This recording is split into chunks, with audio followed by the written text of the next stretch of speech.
So, Brian, welcome. And to start us off, what is your number one actionable negotiation tip? Number one deal tip, number one negotiating tip I've got is that at its best, I think negotiation is collective problem solving. It's two people working not against each other, but with each other toward a problem. And it's been a long, winding road for me to realize this. I learned negotiation in the Middle East, which has got to be one of the most difficult places out there.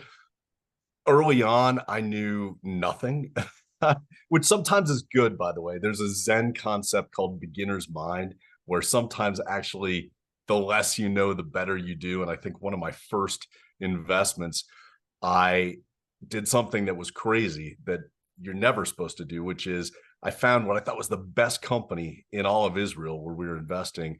And I said, "What was the price of your last round?" And they told me, and I said, "Okay, I'll double that," which is ridiculous. Who pays more than the ask price? Never mind double that.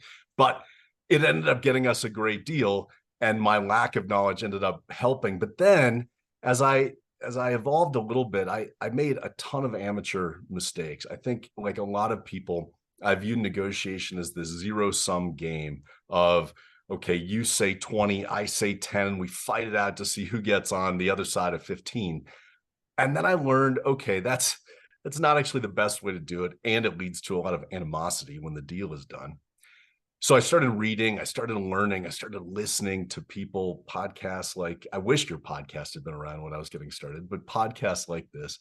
And I learned tips and tactics and various things. And I got a little bit better, but I still was thinking of it as a zero sum game. So I was playing that game better, but it was still adversarial. And then one of the best things happened to me. I was negotiating an investment in a company with a founder, and we were really at an impasse. I had negotiated, reached this impasse. I walked away. He came back. We negotiated some more. I walked away again. He came back again. And finally, he was like, "Brian, I'm just going to show you all my cards. This number, this valuation, this price that I have not been budging from, I'm not trying to be difficult. My investor, my board has told me I cannot go below that. That's a red line they've drawn. I want to do this. I want to get to yes. I want to get this deal done, but I can't do that. I can't go below that line. Is there anything else I can give you? If there's anything else I can give you, I want to give it to you. Is there anything else I can give you?" And I was like, "Yeah, actually, there are other things you could give me that would be really meaningful." And that began an amazing conversation where suddenly we weren't on opposite sides of the table. We were on the same side of the table, working together cooperatively toward the problem. And we were able to find all these other things that he could give that were meaningful to me. We ended up with a great deal. It ended up being one of the most successful companies I invested in, something that's gone up 20x in value since we first negotiated that. And maybe most importantly, or at least as a big part of that, he and I have had the best relationship I've ever had with the founder of a company. So all that's to say, my number one takeaway is, if you can, work together with the other party toward the problem as opposed to working against the other party. Yeah, and I love that you said, never heard it on this show, collective problem solving.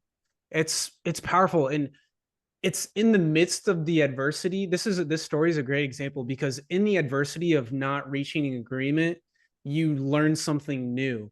And that's why adversity doesn't have to be something that you run from in a negotiation, albeit it's something that propelled you to have a great relationship. And I think that's one of the most poetic things about life, but also negotiation, is that even though when times like seem dark, when it seems impossible to reach a deal, you still did with this particular founder. And so that's a great tip. Collective problem solving. I love it. And that's not just a tactic. That's a strategy. That's a way to live.